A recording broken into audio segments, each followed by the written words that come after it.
Hello नमस्कार दोस्तों, मैं विकास कुमार। आज हम लोग जो है इस चैप्टर में, इस वीडियो में वास्तविक संख्या, जिसे हम लोग जो है रियल नंबर कहते हैं, ये क्लास 10 का आपका चैप्टर नंबर 1 है। क्लास 10 का आपका मैथ का चैप्टर नंबर 1 है, ठीक है, जिसको हम लोग क्या बोलते हैं, वास्तविक संख्या, ठीक है। तो ये वास्तविक संख्या का जितना भी ऑब्जेक्टिव प्रश्न बन सकता है, इसमें हम लोग जो है कवर करने का कोशिश किए हैं, ठीक है। पहला प्रश्न हम लोग को बोला कि पाई जो है क्या है, ठीक है। तो देखिए सबसे पहले जो है पाई जो है पी बटा क्यू के रूप में तो है ही नहीं, ठीक है। पाई जो है पी बटा क्यू के रूप में नहीं है, ठीक है। अब इसका मान भी जो है आपका सीधा सीधी नहीं होता है, ठीक है। जैसे 22/7 इसका मान होता है पाई बटा 7 का, ठीक है। पाई का मतलब मान जो होता है 22/7 होता है। जब इसको भाग दीजिएगा तो ये जो है आपको सीधा सीधी नहीं काटेगा, ठीक है। 7 या 21, उसके बाद 2 बच जाएगा आपका 10, तो 7 एकम 7, 7 एकम 7, ऐसे जो है आपका चलता चल जाएगा, ठीक है। ये पॉइंट के बाद भी जो कहीं काटेगा नहीं, ठीक है। तो जो संख्या चलता चल जाता है वो जो है अपरिमेय संख्या कहलाता है, ठीक है। तो इसका मान भी जो है आपका अपरिमेय संख्या है। अब ये तो जो है पी बटा क्यू के रूप में है ही नहीं, ठीक है। तो इसीलिए जो है पाई क्या हो जाएगा, तो पाई जो है एक अपरिमेय संख्या हो जाएगा, ठीक है। ऑप्शन नंबर बी जो है इसका राइट आंसर हो जाएगा, ठीक है। चलिए क्वेश्चन नंबर 2 को देखिएगा। क्वेश्चन नंबर 2 आपको बोल रहा है कि 3 + 2√5 एक जो है क्या कौन सी संख्या है, ठीक है। ऑप्शन नंबर ए परिमेय संख्या, ऑप्शन नंबर बी अपरिमेय संख्या, सॉरी ऑप्शन नंबर ए में आपका है अपरिमेय संख्या, दूसरा में है परिमेय संख्या, ऑप्शन नंबर सी में है पूर्णांक संख्या, या ऑप्शन नंबर डी इनमें से कोई भी नहीं, ठीक है। तो देखिए जब भी आपका जो है 3 + 2√5 हो, या 1 + √5 हो, ठीक है, या 2 + √5 हो, या इस प्रकार के जो भी जो है प्लस में आपका रहेगा, प्लस में माइनस में, ये सब जितना भी आपका मतलब क्वेश्चन रहेगा वो सारा के सारे जो है क्या हो जाएंगे, अपरिमेय संख्या होंगे, ठीक है। क्या होंगे, अपरिमेय संख्या। इसीलिए क्वेश्चन नंबर 2 का राइट आंसर क्या होगा, ए हो जाएगा, ठीक है, अपरिमेय संख्या। इस बात को याद रखिएगा। चलिए नेक्स्ट प्रश्न में चलते हैं हम लोग। क्वेश्चन नंबर 3 देखिएगा। क्वेश्चन नंबर 3 देखिएगा, निम्न में से कौन जो है परिमेय संख्या है, ठीक है। इसमें पूछ रहा है परिमेय संख्या। तो पाई तो हम लोग को अपरिमेय संख्या, यहाँ से कट जाएगा। और अभी तुरंत ही बताया कि रूट में कोई भी संख्या रहेगा जिसका वर्गमूल सीधा सीधी नहीं आएगा, जैसे 7 का वर्गमूल सीधा सीधी नहीं आएगा, ठीक है। ये जब भी आएगा तो आपका पॉइंट में आता है, ठीक है। ऐसे कुछ आपका मतलब चलिए कि इस तरह से कुछ आएगा, तो ये जो है आपका सीधा सीधी नहीं आएगा, ठीक है। तो इसलिए जो ये भी जो है आपका परिमेय संख्या नहीं हो सकता। अब ये तो आपका हो ही नहीं सकता, √3 का कभी जो है सीधे सीधे वर्गमूल नहीं निकलता है, तो इसलिए ये हो नहीं सकता। तो आपका कौन सा ऑप्शन बचेगा, ऑप्शन नंबर सी। तो सी जो इसका राइट आंसर होगा। अब इसका देख लेते हैं कैसे होगा। तो √16, 16 का वर्गमूल कितना होता है 4, और 25 का वर्गमूल कितना होता है 5। तो देखिए रूट में से जो है सीधा सीधी बाहर निकल गया, ठीक है। तो जिस रूट में से सीधा सीधी अंक बाहर आ जाते हैं वो परिमेय संख्या आपका हो जाता है, ठीक है। तो ऑप्शन नंबर सी जो है इसका राइट आंसर होगा, ठीक है। चलिए नेक्स्ट प्रश्न।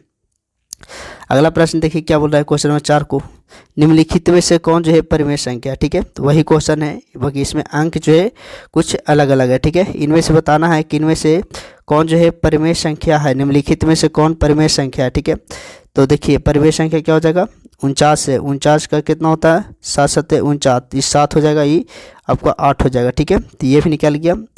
ये आपका 81 है, तो 81 का वर्गमूल तो 9 होता है, बाकी 91 का वर्गमूल नहीं होता है, ठीक है। तो ये तो निकल नहीं रहा, तो ये आपका हो नहीं सकता परिमेय संख्या।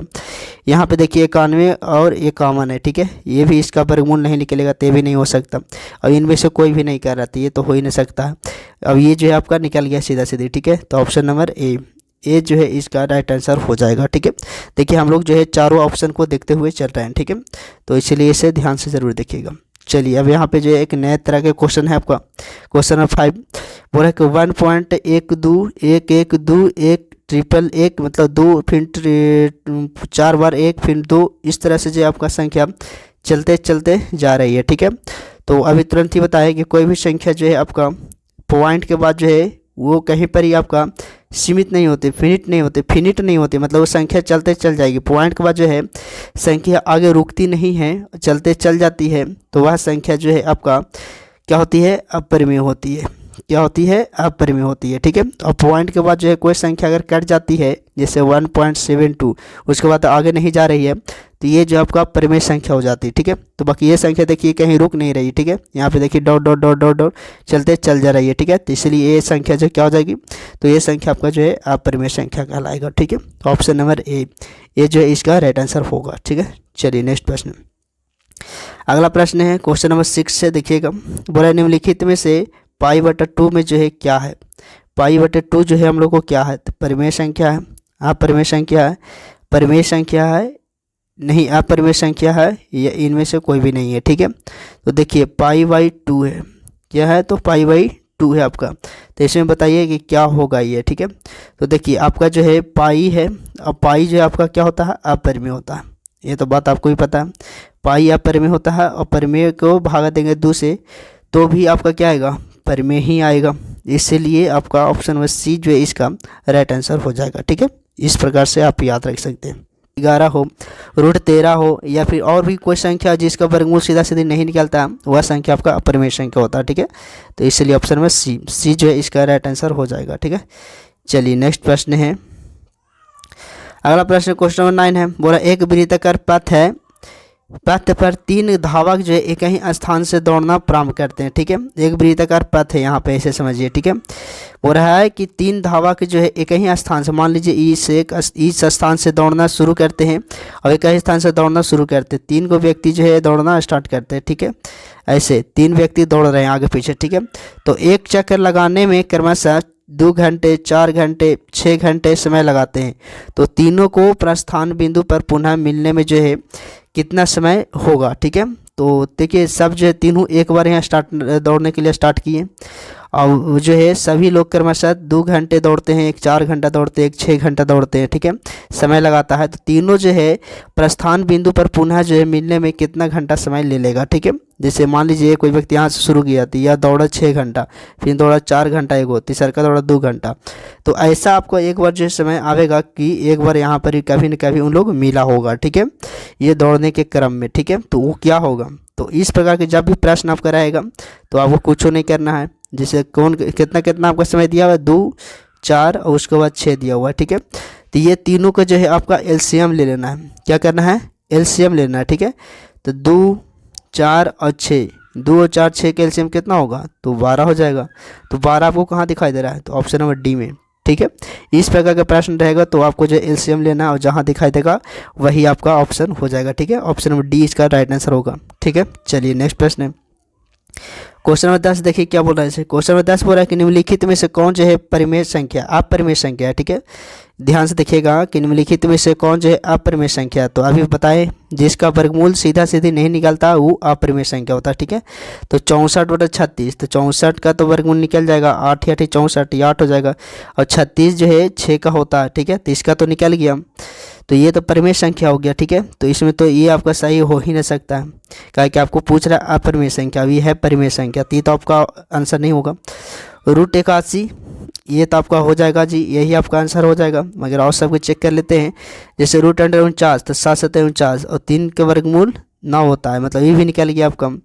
अभी क्या है आपका, नहीं 1 मिनट, यहाँ पे आपका गलत हो गया ये वाला। ठीक है, ये 81 जो होता है ये 9 का वर्गमूल होता है। ठीक है, तो ये भी आपका निकल जाएगा। ठीक है, ये भी आपका सही, मतलब परिमेय संख्या, ये भी परिमेय संख्या, ये भी परिमेय संख्या। ठीक है, मगर ये वाला आपका देखिएगा तो ये अपरिमेय संख्या, तो इसलिए ऑप्शन नंबर सी जो है इसका राइट आंसर हो जाएगा। ठीक है, कहा कि 2.5 है। ठीक है, तो इसलिए इसका वर्गमूल सीधा सीधी नहीं निकल सकता। ऑप्शन नंबर सी जो है इसका राइट आंसर हो जाएगा। ठीक है, ध्यान से देखिएगा इसको। चलिए आगे चलते हैं हम लोग। क्वेश्चन नंबर 11 के देखिएगा। बोल रहा है 2 परिमेय संख्याओं के बीच जो है अधिकतम कितनी परिमेय संख्या हो सकती है। ठीक है, बोल रहा है 2 परिमेय संख्याओं के बीच अधिकतम जो है कितनी परिमेय संख्या हो सकती है। ठीक है, ये आपका ऑब्जेक्टिव का प्रश्न है, सब तो ऑब्जेक्टिव का ही प्रश्न है, मगर ये ज़्यादा आपका वीवीआई हो जाता है। ठीक है, तो इसको याद रखिएगा कि अनंत हो जाएगा। क्या हो जाएगा, अनंत हो जाएगा। ठीक है, इस बात को याद रखिएगा। चलिए आगे चलते हैं। Question number 12। क्वेश्चन नंबर 12 देखिए क्या बोल रहा है कि महत्तम समवर्तक जिसकी 2 संख्या जो है मल्टीपल में है, तो इसकी लघुत्तम समवर्तक जो है क्या होगा। ठीक है, महत्तम समवर्तक और 2 संख्याओं का गुना है, तो लघुत्तम समवर्तक क्या होगा। तो आपका जो है यहाँ पे आपका जो जवाब होगा वो क्या होगा, आपको ये बताना। ठीक है, महत्तम समवर्तक 2 संख्याओं का गुना और लघुत्तम आपको पूछ रहा है, तो इसमें आपका जवाब जो है क्या होने वाला है ये आपको बताना है यहाँ पे। ठीक है, तो यहाँ पे देखिए क्या हो जाएगा, आपका हो जाएगा यहाँ पे आपका 1 मिनट, महत्तम समवर्तक आपका a×b 2 संख्या है, इसमें लघुत्तम पूछ रहा था, इसको में तो आपको ये होना चाहिए था ठीक है, तो इसमें है नहीं, तो आपका यहाँ पे आपका हो जाएगा राइट आंसर, आपका हो जाएगा ऑप्शन नंबर ए हो जाएगा यहाँ पे। ठीक है, यहाँ पे जो आपका क्या हो जाएगा, ए हो जाएगा। ठीक है, गुना में नहीं आएगा आपका मतलब। ठीक है, तो ऑप्शन नंबर ए इसका राइट आंसर होगा। ठीक है, चलिए इसको देख लीजिएगा एक बार थोड़ा।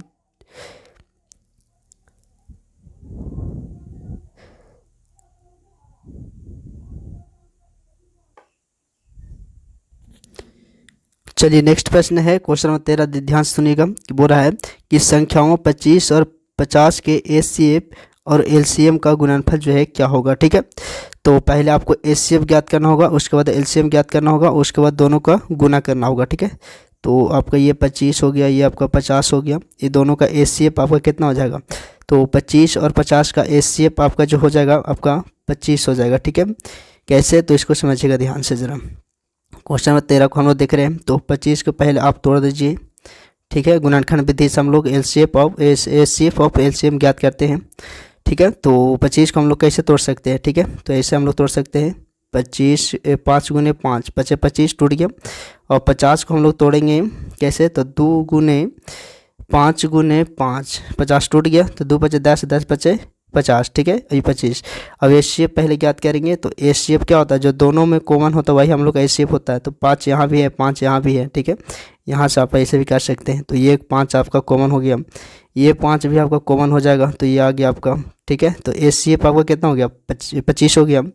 मसा आपका जो है कितना हो गया, 25, और एलसीएम इसका निकालिएगा तो क्या होगा, तो एचसीएफ में आपका जो है जो संख्या बच जाता है उसको गुना कर देते हैं। ठीक है, तो इसमें देखिए 25 वाला में कौन संख्या बचा हुआ है, तो कोई भी नहीं। 50 में देखिएगा तो ये दोनों 5 जो है इसके साथ पेयर हो गया, तो 2 बचा हुआ था, 2 इससे गुना कर दीजिए, तो 2 25 दूनी 50। ठीक है, तो आपका एलसीएम जो यहाँ से आ गया, एलसीएम जो आ गया वो 50 हो गया। अब एचसीएफ जो आया आपका कितना हो गया, 25 आ गया। अब ये दोनों को जो है गुना करने के लिए बोल रहा है। ठीक है, तो 25 को जब 50 से गुना कीजिएगा तो आपका जाएगा 1250। ठीक है, तो ये दोनों का गुणनफल कितना हो जाएगा, 1250। ठीक है, तो उम्मीद करते हैं समझ में आ गया होगा आपका। ठीक है, नेक्स्ट प्रश्न है क्वेश्चन नंबर जो हम लोग का 14 है, 14 प्रश्न है। देखिएगा, निम्न में से कौन सी संख्या जो है अपरिमेय है, कौन संख्या अपरिमेय है। ठीक है, देखिए √9 है, ये तो आपका जो है परिमेय संख्या हो गया, क्योंकि इसका वर्ग जो है मतलब वर्गमूल जो है निकल जाएगा सीधा सीधे। ठीक है, 25 का भी निकल जाएगा, 49 का भी निकल जाएगा। ठीक है, ये तीनों का निकल जाएगा, मगर 20 का नहीं निकलेगा, इसलिए ऑप्शन नंबर बी जो है इसका राइट आंसर हो जाएगा। ठीक है, चलिए क्वेश्चन नंबर 15 आपका निम्न में से कौन परिमेय संख्या है। ठीक है, तो परिमेय संख्या फिर उसी प्रकार से पूछ रहा है, तो 49/64 ये तो आपका जो है निकल जाएगा सीधा सीधी। 81 जो है नहीं, किसी का 81 होता है 9 का, 91 किसी का नहीं होता, तो ये नहीं होगा, ये नहीं होगा, ये नहीं होगा, आपका ऑप्शन नंबर ए हो जाएगा। ठीक है, चलिए अगला प्रश्न है हम लोग का क्वेश्चन नंबर जो है 16। देखिएगा क्वेश्चन नंबर 16 बोल रहा है कि 1440 में 2 का अधिकतम घात जो है कितना होगा। ठीक है, तो देखिए 2 का घात पूछ रहा है आपका। ठीक है, अधिकतम घात, तो देखिए 1440 को आप जो है क्या कीजिए, इसको गुणनखंड तोड़िए। ठीक है, तो ये 7 दूनी 14, 2 दूनी 4, 2 फिर 2 से तोड़िए, तो 36 दूनी 72, 360, 2 से 18 दूनी 36, फिर 2 से ये आपका टूट जाएगा 90 दूनी 180, फिर 2 से तो ये 45 दूना 90। ठीक है, अब 2 से लगेगा नहीं। ठीक है, जब भी लगेगा तो आपका 3 से लगेगा। ठीक है, तो आपका 3 का जो है इसमें कुछ पूछा नहीं है, तो छोड़ दीजिए, ये 3 से आपका जो है आगे लगेगा था। 3 का हम लोग कोई मतलब नहीं है, हम लोग का 2 का मतलब है। ठीक है, तो 2 को देखिए क्या हुआ है, 1 2 3 4 5, तो 2 के पावर में अधिकतम घात कितना हो सकता है, तो 5 हो सकता है, इसलिए ऑप्शन नंबर सी जो है इसका राइट आंसर हो जाएगा। ठीक है, उम्मीद करते हैं समझ में आ गया होगा। क्वेश्चन नंबर 17 क्या बोल रहा है, यूक्लिड विभाजन एल्गोरिथम 2 धनात्मक पूर्णांकों के निम्न में से किसे प्रकलित करने की तकनीक है। ठीक है, इसको आप याद रखिएगा, तो इसको जो है राइट आंसर आपका हो जाएगा मसा, ऑप्शन नंबर बी जो है इसका राइट आंसर हो जाएगा। ठीक है, क्वेश्चन नंबर 18 देखिए क्या बोल रहा है कि निम्न में से कौन परिमेय संख्या है। ठीक है, देखिए इस तरह का प्रश्न आपको जो बहुत बार पूछा गया है। ठीक है, तो निम्न में से कौन परिमेय संख्या है। ठीक है, तो परिमेय संख्या वही होता है जिसका वर्गमूल सीधा सीधे निकल जाता है।